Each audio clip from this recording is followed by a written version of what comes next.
T-Mobile does not make it easy to transfer eSIMs. If you're transferring eSIMs from an iPhone to an iPhone or an Android to an Android, you can use your phone's built-in eSIM transfer tool. Otherwise, this video will show you how to transfer your T-Mobile eSIM from one phone to another through chatting with T-Mobile, specifically for situations where you cannot transfer your eSIM yourself. For example, switching from an iPhone to an Android or an Android to an iPhone. Or if you lost or broke your old phone and need to activate your eSIM onto a new phone, or using a prepaid phone without built-in eSIM transfer options. Let's get started.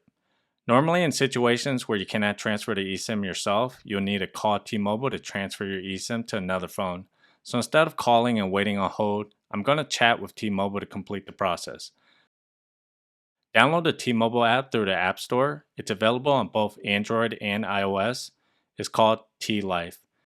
Sign into your account. On the top search bar, type in Chat with Customer Support to speak with an agent.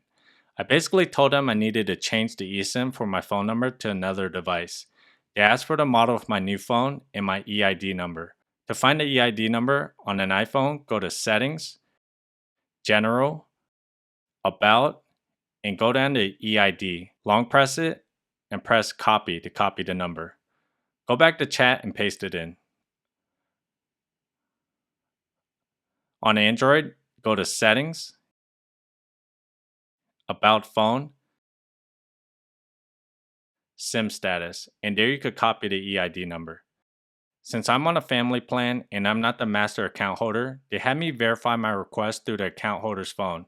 Once verified, all I needed to do was restart my phone and follow the prompts to set up my eSIM.